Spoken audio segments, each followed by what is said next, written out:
Hello, നമസ്കാരം എല്ലാവർക്കും. അപ്പോൾ ഇതാ ഇവിടെ അമ്മ പണി തുടങ്ങിയിട്ടുണ്ട്. എള്ളിൻ്റെ ചെടി കുഴിച്ചെടുക്കുന്നതിൻ്റെ രണ്ടാം ഘട്ടമാണിത്. ആദ്യത്തെ ഒരു വട്ടം അടിച്ചു, ഇതെല്ലാം എടുത്തു.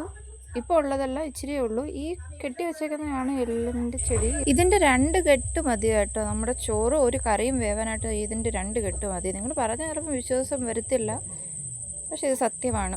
ഇടയ്ക്കിടയ്ക്കായിട്ട് ഇതാ ചാറ്റമഴ പെയ്യും. അങ്ങനെ വീണ്ടും ഈ പണിയെല്ലാം നിർത്തി വീണ്ടും എല്ലാം മടക്കി വെക്കണം. പിന്നെയും തുറന്ന് വീണ്ടും എല്ലാം ശരിയാക്കണം. എള്ളിങ്ങനെ കുഴിച്ചെടുത്തെന്ന് വിചാരിച്ച് പണി തീരുന്നില്ല.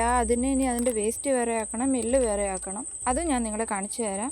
മഴയൊക്കെ കഴിഞ്ഞ് ഞാൻ സീക്കുട്ടി പുറത്തോട്ടിറങ്ങി. എള്ള് എങ്ങനെയാണ് വൃത്തിയാക്കുന്നതെന്ന് കാണിച്ചു തരാവേ. അപ്പോൾ ഇപ്പോൾ പോകുന്ന നമ്മുടെ സീക്കുട്ടിയുടെ ടമ്മുൻ്റെ അടുത്തോട്ടാണ്.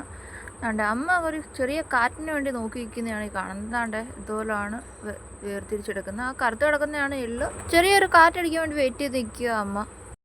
അങ്ങ് അപ്പുറത്ത് കാണുന്നതൊക്കെ പാടമാണ്, അവിടെ പാടമാണ്, പക്ഷേ ആ കാട് മൂടി നിൽക്കുക. അത് കാരണം കാറ്റ് ഇങ്ങോട്ട് വരാൻ ഇച്ചിരി പാടാണ്. അതാ പിന്നെ ചെറിയ കാറ്റടിക്കുന്നു. അതാണ്ട് അമ്മ ആക്കുന്നത് കണ്ടില്ല.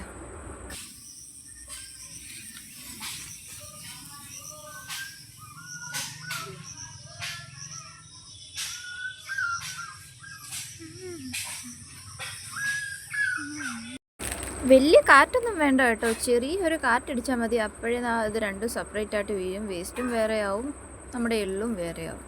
കണ്ടോ, ഭയങ്കര കാറ്റൊന്നുമില്ല, വലിയ ഇലയൊന്നും അനങ്ങുന്നു പോലും ഇല്ല. അപ്പോൾ ഈ വീഡിയോ ഇഷ്ടപ്പെട്ടു എന്ന് വിചാരിക്കുന്നു. നമുക്ക് അടുത്ത വീഡിയോ വീണ്ടും കാണാം. ടാറ്റാ.